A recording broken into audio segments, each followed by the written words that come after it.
Hey yo, it's Guido coming at you with the Tactics Talk, guys. Welcome back and thanks for tuning in to this episode of World of Tanks. We got a new submitter here. It's Breakfast 225. Breakfast 225 from Clan Saber. I cannot find this guy. First I thought he might have been an anonymized name, but I tried to look it up, so I don't know if he's EU or doesn't have an account. I don't know, man. It's very strange. Clan Saber. Anyway, Breakfast 225 from Clan Saber. Is this some kind of weird artifact of the anonymizer? I don't think so, because he's in a clan.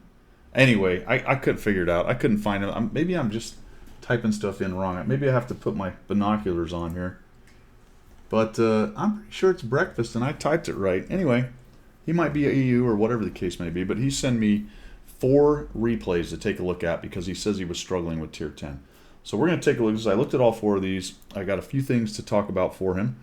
And we'll see if we can't help Breakfast 225 out. Now, first things first, Tier 10 is harder. It just is. The better players are at Tier 10. In my opinion, to a large extent, the game mechanics break down at Tier 10. The things that make it fun at 8 do not happen, Tier 6 to 8. At Tier 10, a lot of times it kind of makes it a little less fun. The tanks are all very accurate. They all have maximum view range. There's just everything's at the maximum possible, so there's not a lot of wiggle room at Tier 10. Some people thrive on that, and that's why they love it.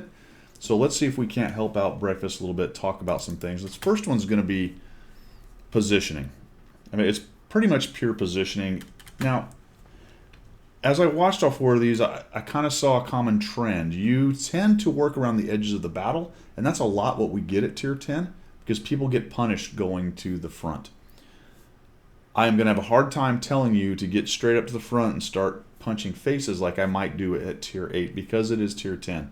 And what I just talked about is a thing. You can be deleted at Tier 10 so easily. Look at this setup.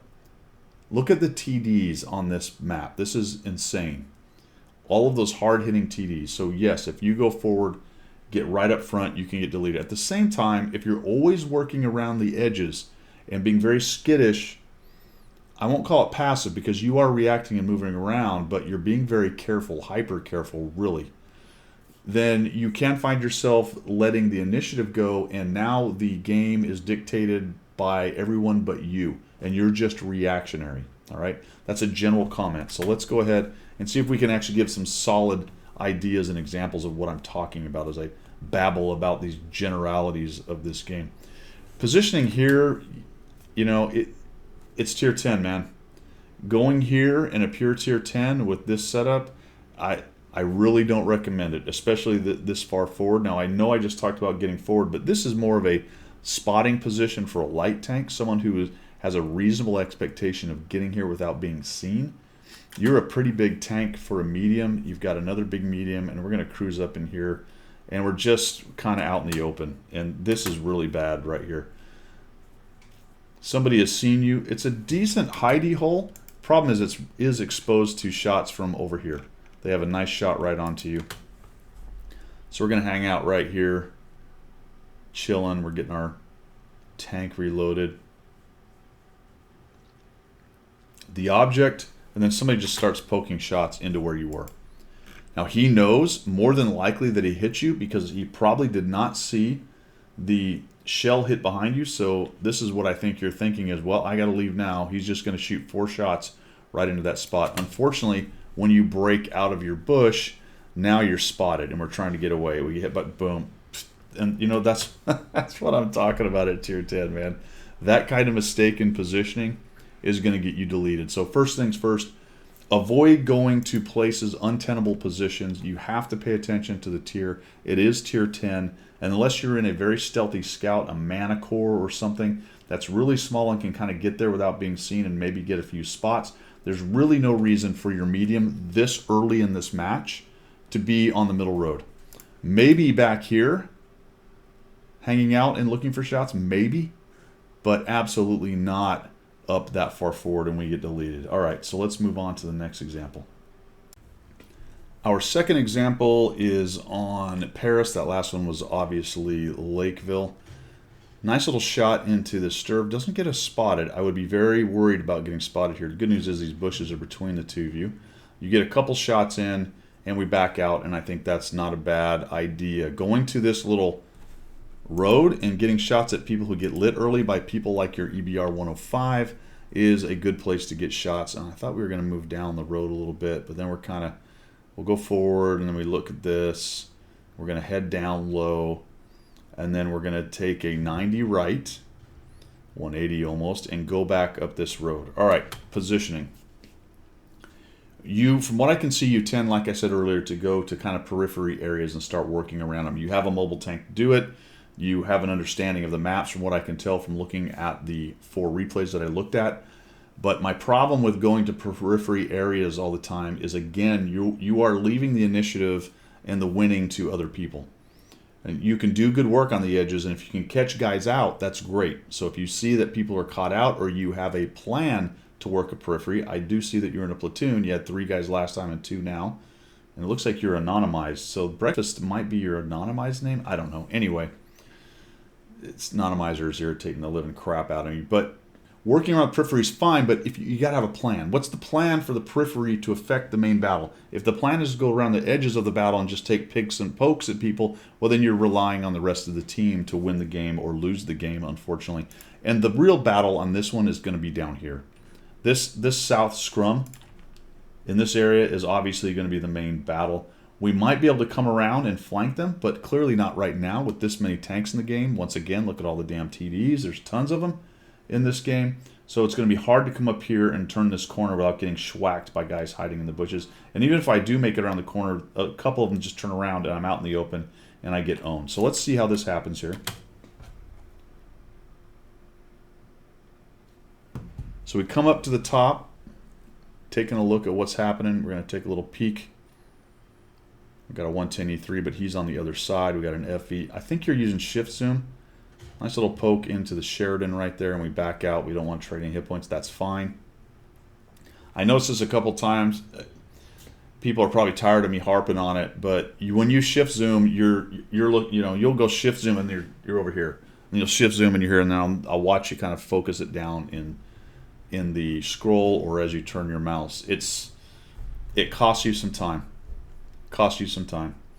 So either stop using shift zoom or work on it a little bit. You might want to practice a bit on what you need to be pointing at when you hit shift to get the gun online, so you don't have to, holy cow, which way was he right there. So we came down, and I'm assuming you were talking to your platoon mate. That's just gunnery. You did shoot low on that guy. You two do a nice job of tag teaming this poor dude, and he goes down real quick. There he goes. So that's good. So I assume you were talking to him, and you probably said, well, let's go up top here and try to come around behind him, which is all good, but you need to get on it if you're going to do it. So we'll come up here.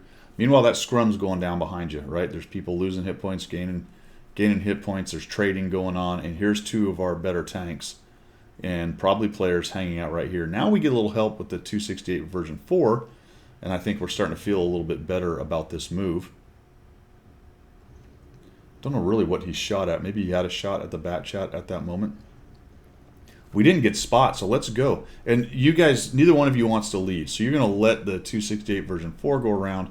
And that's kind of one of those, slightly passive, uber careful player things right there. The problem with that is that leaves the rest of your team fighting without your gun doing anything for a long time. Right, you got 1,500 damage. We've worked around the edge. You did a nice job on the T-62A. Your team's doing okay and holding their own, but you're just sort of picking around the edge, being super, super careful. Nice job getting rid of him. Your buddy almost went right into your shot. Once I killed that Badger, I'd have come around that corner like a scalded ass, you-know-what, and put 2 more shots into those guys and let them know you were there and endangering them. And then your buddies would all of a sudden have less of their guns pointing at them. But sitting back here waiting for your 4 shells to come in, going, okay, well, I'm going to be super uber careful. I don't want to take any hit points any more than I have to. That's a couple more shots you let the enemy have on your own team right there. It's really crazy how long it takes them to kill these guys off. We get that guy dead, or we're starting to work on him. We shoot him. Nice job with him, just really putting the shots. I think I would have backed out instead of go at him. and you just really annihilate this guy. Really nicely done right here. And that's exactly what you needed to do. I just feel like it was maybe a minute late, right? So not a big deal. You're going to end up winning this, I believe. Not a big deal, but when you're talking about creating that synergy, creating that avalanche effect, that rolling snowball getting bigger and bigger, you have to continue to apply the pressure. All right, you have to continue to apply the pressure. And I just feel like a lot of times you're being a little bit hesitant. And now I'm hesitant to say that because I don't want you YOLOing in. That's not the point. But I think you had a couple possibilities in this, at least in this one, and probably in the next two that I looked at. Not probably, but definitely, where you could have been a little bit more aggressive and got her done earlier. And I don't know what about 4,005s, but they have it in for you. That's foreshadowing. This guy, he's sitting there. He's going to see you come around the corner. You're trying to get a shot, and he just absolutely nukifies you. That sucked. In that case, I know I just spent a lot of time talking about being aggressive. I may have waited for a while on that particular poke, because if you looked at the mini-map, he was definitely sitting on that corner waiting for the first guy to come around the corner, and that happened to be you. All right, let's move on to the next one. For a third example, you're on the same map here on Paris. He went to Paris looking for answers. And again, we start immediately kind of working around the edges. It's not a pure tier 10 battle. This one is a 9 and 10. We're going to kind of come up this middle road here and start looking for shots. And this is something that a lot of very good players do. They're looking for those early shots on foolish people like this Skoder, and we kind of miss a shot. So I think a little more aggression, a little bit more pushing into that guy would have maybe got you a shot or two. It may have also got you a shot back. But we look at it, fine, we didn't get any damage, good, and now we're moving back to what I think is the most important part of the fight. This particular game, though, has you guys very light down here in the south, and you have invested quite a few guys up towards the north. The TD's camping on the road, your platoon mate sitting there, the E50 and his two buddies sitting up there. So we're not in really great shape down here. You do a nice job getting a couple side scrape shots into him, but it looks like pretty quickly, and they just kill your mill too, pretty quickly the enemy's going to figure out you don't have a whole bunch here. But what we do is we sort of flex back over here, and that's nice. There's that shift thing. We see that this Conqueror has made a very bad maneuver, very unwise of him, and we put him down. Of course, we have to get hit by Artie. Why not? All right, what I would do right there with that Artie shot is I would line this up, and then I would click on where it came from, just to let guys know where that dude is. Especially if you got some time backing out. And all of a sudden it's a T10, you, and a 121 and some other buddies trying to come up. We're waiting to get reloaded. Once he fired, yeah, there you go. Just go at him. A little bit late pushing in. But we are going to get all four of our shots. So we have a 430U, a 121, and a Foch. And you're being just a little bit timid right here. As soon as I saw the 120 backing up and the Foch turning, I'd got there and get shots on this guy. And we'd, well, shoot him. I don't know. Oh, there we go. Nicely done there on that guy. He takes a shot on the run. Finally gets one into you, and we kill him on the view bar. And then I think as they both shot, I'd have gone down and taken that shot on the 121. This is a case where you may just have to accept that you're not able to completely reload to 4 shots. And these two guys are kind of taking advantage of you telegraphing that you're not interested in going in there, and they come up and take shots on your T10. That was very interesting to me. I would have been shooting you for sure, because letting you get 4 shells back in the hopper is going to be a bad idea. But they do let you do it. We're messing around with him. Man, and look at that. We've just let him have 2 shots just so we could start to reload, and he's done all kinds of damage to us. This is a nice job right there. A couple hits into his side, and down he goes. So I think in that case, again, a little uber careful. I would have accepted that I was not going to be able to reload to all 4. I can see that you're thinking about it, but in that case, I think you probably needed to just take a shot in there. Thank God there's no more friendly fire, because you'd have definitely hit your buddy on that one. Sort of looking at the 110E4. This was interesting that you probably were talking to the 430U, I assume, and you said, well, he's got to have that guy. Man, I would have stayed there aimed in and made sure he went away, just in case something goofy happened. We're going to come in here and side scrape. We got an E75. We are a one-shot to nearly everything. I think he just fired. I might have pushed in and tried to get a shot. But it doesn't matter because the JPC ended the E75's game. And I'm assuming we're waiting to get our reload here. Possibly also worried about maybe the Object 268 showing up, or maybe one of these other tanks coming in there. We actually come around here and we get seen, and holy cow, that guy was ready, wasn't he? I'd also be worried about artillery right here. To be honest, I don't think I would have crossed this bridge. I'd either gone down to the lower part or gone all the way back around to where the Foch is over here. So crossing this bridge was probably not really a great idea. Trying to side scrape here when there's arty, that's a good place to get artied right there. I do like the aggression following up and supporting the JPZ though. So we'll speed this thing up. It's not really clean up on Al2, but it's very close. You need to get in there and try to get some hit points, and we just take this very cautious approach, kind of sneaking around through things. It looks like maybe the 268 is on your mind. Probably not a bad idea, but it looks like he's also fallen back. So we'll come in here. Your 430U buddy rages in there and starts getting shots on people. Down he goes. We see the WT. Kind of look at him, then we look at this guy, maybe get a shot. The TDs are just owning you today, man, driving those. It was amazing he got that shot on you, to be quite honest. That surprised me quite a bit. No, it looks like he definitely has a nice line of sight on you right there. I don't think I would have stopped. With all these guys moving, I'd have just kept pushing in. And that's something I see a lot in game like this, where guys will just sort of stay behind everyone else, come out and kind of stop and try to pick at people instead of being the guy out in front making it happen. A lot of times your movement will keep them from hitting you. Not necessarily as much at tier 9 and 10 because of the accuracy, but it definitely is easier to hit you if you stop. And right now, speed is life. Trying to keep yourself moving and make it not easy to zoom in on you. All right, let's go to the next example. For the last example, this kind of sums up my thoughts, I think, on your gameplay. At tier 10 here, we're in a Progetto once again, and we're on Erlenberg. We spawned into the south, and we're going to head up here, get maybe a shot there. We're going to head up here to the right side, to the east side, but we're going to get up on this hill. All right, and now we are looking to vulture some scraps from all the guys in the middle, and probably something to the extent of, well, I'm a medium tank, so I need to work around the edges. I don't have enough armor, and you know, this spot is completely dependent on people being silly, like the 705 right there, and letting people shoot them by getting spotted. There's so many buildings, it is very, very difficult to shoot people, and this is more of that kind of periphery gameplay that I see a lot of, especially at tier 10, where you go to a position and it's a good sniping position for a couple directions, provided other people are giving you the spots. Now, we drive up there and we get hit.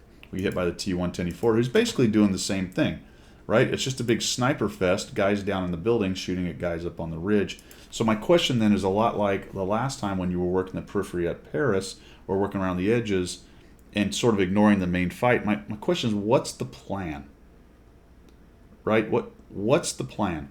Is the plan to support and sniper and hope my team does well enough that I can vulture some points? Or is the plan to try to win a flank and then start moving with map control to some other place? Okay. Right now, you don't really have the map control to be coming up right here. There could be someone over here for one thing. There are potentially guys back. Now, they can't shoot you right here. Also, good news, no artillery, in which case I hope you wouldn't go here with artillery because this is an awful position for artillery. But this flank isn't one. You've got a Leopard up there. If you're going to come over here, I'd go up that hill and take a look and see if you can't snipe or take out some dudes working over here and see if you can start thinking about collapsing this flank. Okay? If that's not happening, it's a stalemate or you can't see anything happen, then you can move over to this spot and try to get some shots. Right now, you don't know what the heck is going on over here. You could absolutely get swarmed because you're really just sitting here shooting a bunch of guys down in the city. You haven't really created the situation in which you're free to really sit there and snipe. And if you can clear this flank, you can be up here, which are better shots actually, down on the guys in the buildings, even if they're a little bit further. So we're going to watch you kind of hang out here. Your 430 buddy is behind you. We get all reloaded, and we're looking for somehow to get a shot. People are shooting back, and it's just this big sniper fest of guys poking and going hull down on this hole. And this is really largely what Tier 10 is all about, even more so than the rest of the game. It's one of the reasons why, as I talked about earlier, I don't particularly care for Tier 10.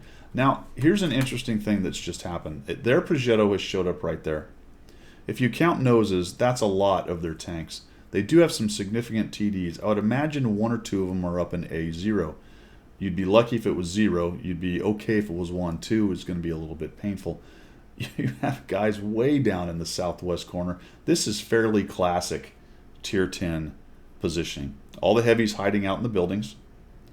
Your guys are not on the west side because they don't want to get sniped by their guys up in the castle. Your team has completely given up the castle to hide in the bushes in the south, and you're working this ridge hoping for scraps to shoot into people's side. But like I said, something interesting is actually now developed over here on the east side. Your 430 is engaging a Progetto. Little hiccup here. So like I said, your 430 is engaging this Progetto, and I thought you were going to go after this guy. I'm thinking, great, there goes that 430. He's saying, hey, help me.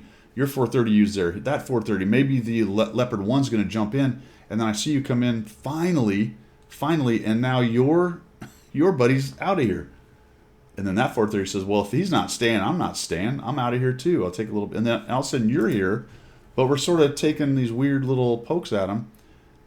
I mean, you're going to have to probably let us know down in the comments why it was you both got out of there, but this was a huge opportunity. And this is something that I basically saw throughout the 4 replays, minus the one where you died real early right there, is that as a general rule, you got the mechanics and stuff down, but you're really very hyper passive in an aggressive way. You're hyper passive aggressive. You're going to the positions where the shots are, which is what good players do. You're looking at where those shots will be, but when opportunities present themselves to be a little more aggressive, to take out isolated tanks, to make flanking moves, you're letting them go, or you're taking a long time to decide, or you're letting other people push in first, which I think is something that a lot of streamers teach guys. That can work. It can. But you'll also notice those same streamers see the opportunities and they take advantage of them. That's the trick with getting better. So we're going to back out of this and we take, oh boy. We get absolutely annihilated right there. Just a small tactical thing. If you're trying to get out of this position right here, you should go forward and right and go down low. Cover yourself up from shots on this side and avoid as many shots from your Progetto alternate ego over there. You don't want to go too far up here or down low because there are shots from TDs in the back, but you can see the 430U is fairly well protected. He hasn't been hit right there. So definitely an opportunity. Again, you have to let us know why your platoon mate just boogied on out of there and left you out alone here against that Progetto. I really think had you and the 430U that you were platooned with, along with that 430U who looked like he was inclined to help, and maybe even dragging the Leopard down into the fight as he starts to see the blood in the water over here, you might have been able to start breaking open this flank. And that's what I'm talking about as a general rule. What's the plan? The plan should be, in this case, go over here, see if we can win this flank, see if we can attrit these guys. If that's a stalemate or it's not working or there's too many TDs way back there, then we can swing to sniping guys on the side while keeping an eye on these guys so that they don't push into us. But otherwise, I really couldn't ascertain a whole lot of plans from you other than to try to work around the edges of the battle. I know that's a general thing that's taught quite a bit, but that's something you do while you execute the rest of your actual plan, which should be winning whatever flank it is that you went to. Vice just going to positions and taking sniping shots as it presents itself. All right, man. That is all I've got. Thanks for sending those in. I think that's an interesting discussion. I will be interested to see what everybody thinks down there in the comments, because this is something that is continuing to develop in the game with the amount of TDs that are played, the campiness of the game, especially at tier 10, the accuracy, the firepower, the view range and everything with the game. It's very hard to be aggressive. I mean, it's not easy to push this flank. I'm not saying it, hey, Guido says it would have been simple just to take out the Progetto. Not necessarily. There was a Leopard hiding out back there. He might have got involved. Who knows how many TDs were back there. But I think it needed to be investigated a little bit, especially when you had what appeared to be a significant overmatch on that one Progetto, according to his positioning and what you had there. All right, guys, that's all I've got for today. Thanks for the support. Thanks for the follows, the Twitch subscriptions, all that stuff. If you're looking for a way to support my channel, then you can find a lot of those options down in the description. That is all I've got for today. See ya.